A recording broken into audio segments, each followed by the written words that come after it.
What happens when a country dismissed as outgunned and outmaneuvered suddenly unlocks the gates to 21st century firepower?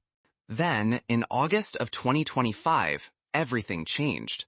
Tractors and trucks rumbled across the border, hauling a vast arsenal of state-of-the-art Chinese weaponry. This was no ordinary arms deal. It was a thunderclap, a signal that power in West Africa was about to shift. For years, Burkina Faso has fought for survival. Jihadist insurgencies, armed and relentless, have ravaged its towns, forcing families to flee and testing the limits of its weary military. With aging rifles and shrinking supplies, the armed forces faced a nightmare, an endless war they could not win. But beneath the roar of engines and the glint of new metal, something deeper was unfolding. Burkina Faso's leaders were not just buying weapons, they were gambling for strategic autonomy, breaking the old logic that left their fate in foreign hands. This was a bid to rewrite the rules of the Sahel, where alliances are fragile and sovereignty is always at risk. To see how Burkina Faso arrived at this crossroads, we must first revisit the relentless pressures and brutal realities that forced their hand on the battlefield. But history shows us that sometimes the least likely nations can turn the tide. Think of Finland in the Winter War of 1939, when a small, poorly equipped army resisted the Soviet juggernaut with ingenuity, grit, and a few decisive technological upgrades. Or consider South Korea in the 1950s, a devastated land, transformed by foreign aid and hard choices into a regional powerhouse. Now, Burkina Faso stands at a similar crossroads, outgunned, outnumbered, but refusing to surrender. The stakes could not be higher. If this gamble backfires, Burkina Faso may plunge into deeper chaos or lose what control it has left to outside powers and economic collapse. But if it succeeds, the nation could upend old alliances and chart a new, independent course in a region starved for stability. Before the weapons arrived, Burkina Faso's soldiers were outmatched and outnumbered. Years of violence had battered communities and exposed the nation's deepest vulnerabilities. Picture yourself deployed to the front lines, facing merciless militants with gear so ancient it could belong in a museum. For soldiers in Burkina Faso, this is not a nightmare. It is their daily fight. In the heart of West Africa, this landlocked nation is waging a desperate war against jihadist groups tied to Al-Qaeda and the so-called Islamic State. Villages have been reduced to ashes. Schools stand silent. More than 100,000 people have fled their homes, leaving behind everything they know. The military, though courageous, is outgunned and ill-equipped, pitted against modern insurgents with little more than battered rifles and aging trucks. The Sahel is no ordinary battlefield. It is a vast, unforgiving expanse where enemies strike from the shadows and slip away without a trace. Burkina Faso's defenders are stretched to their limits, forced to chase elusive foes who move like ghosts across the desert. Their outdated weapons and vehicles are little match for hit-and-run tactics, leaving them dangerously exposed. Imagine a young recruit, barely 20 years old, standing guard at a remote outpost. His rifle jams more often than it fires. His radio crackles with static. The enemy is nowhere and everywhere. Every night, he wonders if he'll live to see the dawn. Multiply this by thousands, and you glimpse the burden shouldered by Burkina Faso's armed forces. As the crisis worsened, a grim truth became undeniable. Without swift and decisive action, more lives, and the very unity of the nation would be lost. The question was never if things would deteriorate, but how much worse the chaos could become. Enter Captain Ibrahim Traore. Rising to power with a vow to protect his people, Traore saw that old strategies and fragile alliances were failing.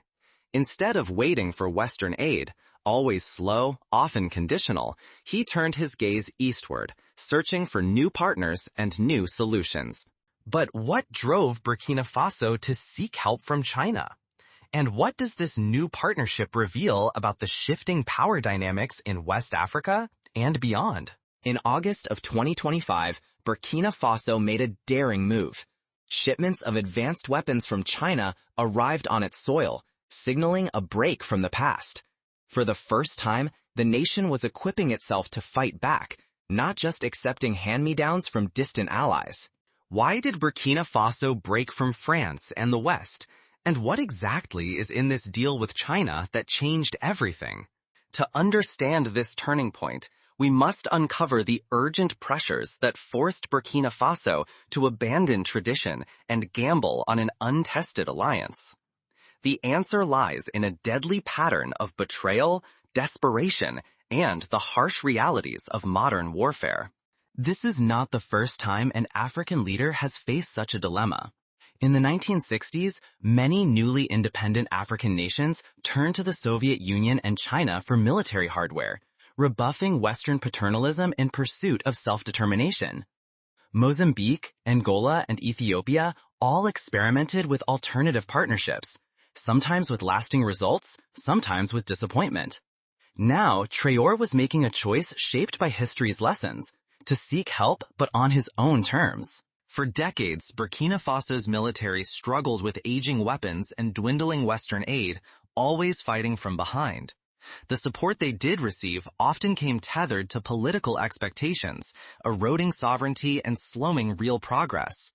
Now, the country has stunned observers by pivoting to Beijing, a choice that is shaking old alliances and redrawing lines of influence across the Sahel. But the bargain runs deeper. With China, Burkina Faso receives more than just weapons. These contracts deliver on-the-ground training, robust maintenance, and, crucially, a pledge of political non-interference. For a government under siege, respect for autonomy and sovereignty is not just valued, it is essential for survival. Let's break these down with concrete examples. In 2023, Nigeria sought Western attack helicopters. The deal was bogged down for more than 2 years in approvals and concerns over human rights. Meanwhile, Chinese drones were delivered to Ethiopia in less than 6 months, bypassing red tape and giving the government a decisive edge during an escalating conflict. Burkina Faso's leaders took note. In a war for survival, time is the most precious currency. So, why China? 3 advantages, each impossible for Burkina Faso's leaders to ignore. First, affordability. Chinese defense packages cost far less than anything offered by the West, making advanced arms finally attainable for a nation stretched thin. Second, speed. China's shipments arrive in months, not years, matching the urgent tempo of Burkina Faso's war against insurgents. Third, flexible terms. Beijing's financing adapts to the country's realities, lowering immediate pressure and allowing deals to go through without suffocating debt.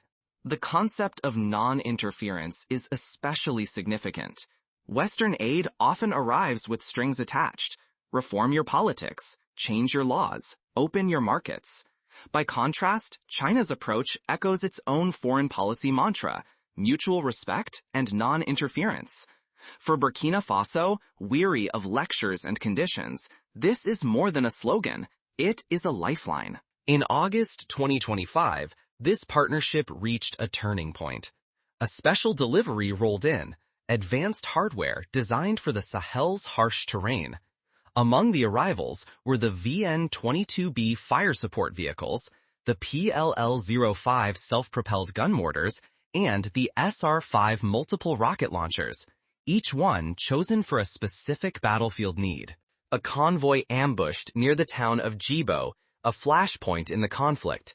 In the past, backup would arrive hours later, if at all, when the attackers had vanished. Now, with the VN-22B's speed and the PLL-05's mobile artillery, rapid counterattacks become possible. Insurgent groups, used to operating with impunity, must now rethink their tactics. The VN-22B brings high mobility and pinpoint firepower, able to sweep across deserts and strike insurgents with speed and precision. The PLL-05 offers rapid, accurate artillery, giving government forces a new edge against ambushes and shifting threats. The SR-5 delivers adaptable, long-range rocket fire, capable of targeting insurgent camps many miles away while adjusting to the region's ever-changing tactics. These are not just upgrades. They are a message. Burkina Faso is not simply swapping one foreign sponsor for another.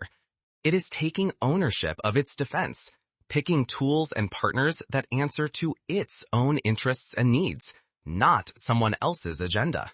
Still, the risks are undeniable. If these Chinese systems falter, or if the financial costs spiral, Burkina Faso could end up more isolated and vulnerable than ever, with fewer friends and even more to lose. With newfound power comes new responsibility, and consequences no one saw coming. But do these new weapons actually shift the fight on the ground? To see the real impact, we have to look closer at how these tools are rewriting the rules of war in the Sahel. Let's examine how each new weapon system is changing the tactical landscape and what that could mean for the wider conflict. The true test lies in the first battles now unfolding across the Sahel. Let's draw a historical parallel. In the early 2000s, Eastern European countries like Poland and Hungary modernized their militaries with NATO standard equipment. This shift reoriented their defense strategy and helped anchor them in Western alliances. Today, the Sahel's pivot to China may signal a new alignment, one with implications for the entire continent.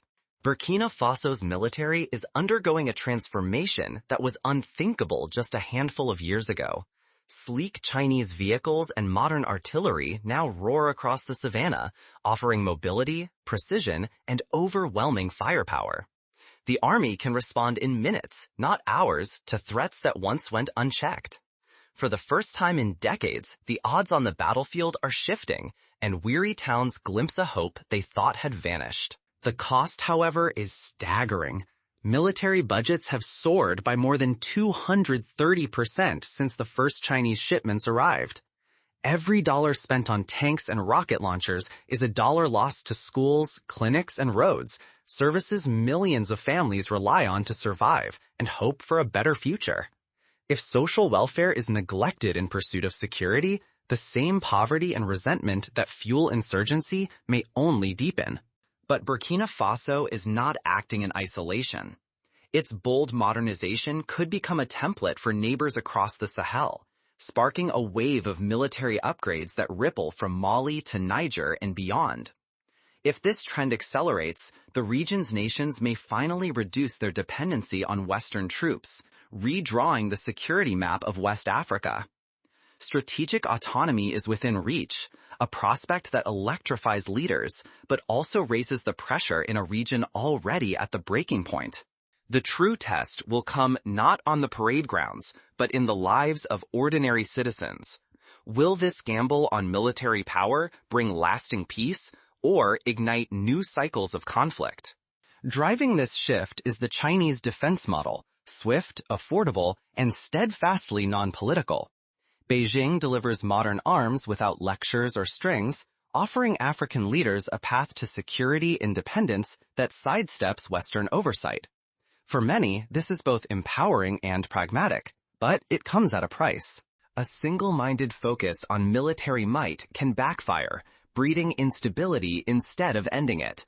In the rush to fortify borders, leaders risk planting the seeds of tomorrow's unrest, the very outcome this new era was meant to prevent.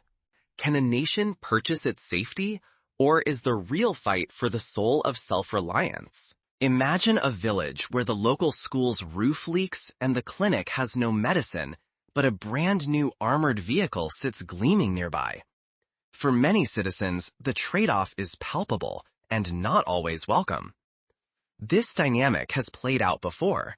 In Cold War-era Latin America, governments armed themselves to the teeth while public discontent grew. In Argentina and Chile, excessive military spending led to economic crises and political upheaval. Burkina Faso must tread carefully, lest it repeat these mistakes. Burkina Faso's sweeping deal with China, signed in August 2025, is not just about acquiring sleek tanks and precision rockets. For the first time, the country is moving toward a military force it can sustain and control, suggesting a future where homegrown defense industries could finally take root. China's model is different. This is not merely about hardware. Each deal arrives with training, long-term maintenance support, and, most crucially, the transfer of technology. This approach is changing the rules. Buyers become builders, and military dependency could transform into real capability. Consider Ethiopia's experience. A decade ago, it imported dozens of Chinese armored vehicles. Within 5 years, local engineers were refurbishing and even modifying them. Today, Ethiopia boasts a nascent but growing defense sector, exporting basic equipment to neighbors. Burkina Faso, if it invests wisely, could follow a similar trajectory, building not just a stronger army, but a foundation for industrial growth.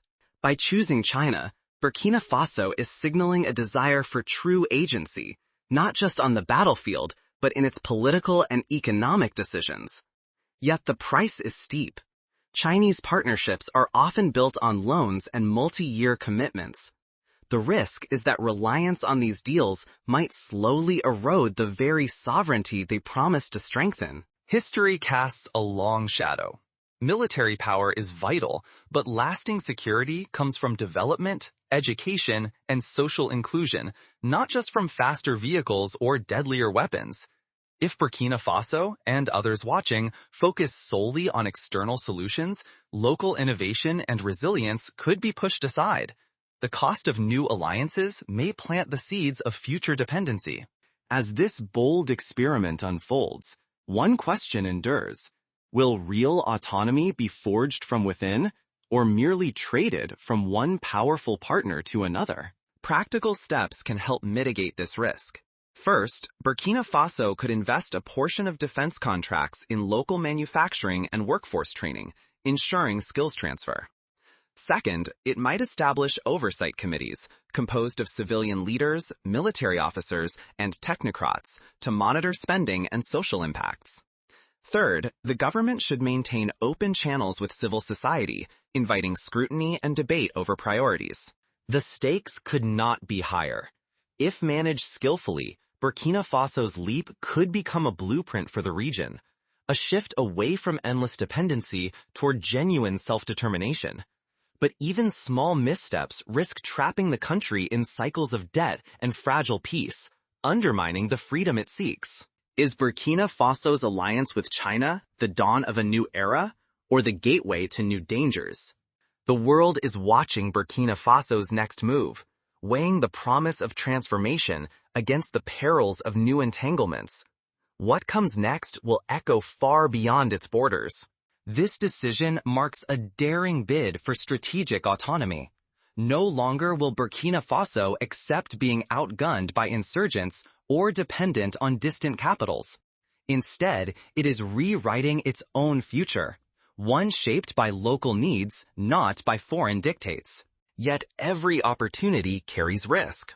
Chinese arms and support offer a lifeline in the fight against relentless jihadist threats. But they also entwine Burkina Faso's fate with a rising superpower whose long-term intentions remain uncertain. Burkina Faso's deal with China is more than a headline. It is a fundamental shift in the global order. For generations, Western powers shaped Africa's security and dictated terms. Now, Burkina Faso has upended that legacy, turning to China for cutting-edge weaponry in August 2025. Seeking speed, reliability, and fewer strings attached. Other African nations are watching. Will this model, affordable, rapid, and less encumbered by political conditions, allow countries to regain control, or will it tighten new bonds of dependency and spark unforeseen conflicts? Is this the start of a more sovereign, prosperous Africa, or the beginning of another cycle of outside influence? This moment calls for vision, balance, and vigilance. Burkina Faso's experiment is more than a national story. It is a test for the whole continent and for a world grappling with new centers of power. Are we witnessing Africa's confident emergence on the world stage, or the first moves in a new global contest, one whose rules and victors are still unknown? The answer will change not only how the world views Africa, but how Africa defines its own future. The stakes are immense. The security, prosperity, and freedom of entire nations, and ultimately, the stability of regions that matter to the world. Every choice in Ouagadougou now echoes far beyond the Sahel, shaping foreign investment, alliances, and the global security architecture.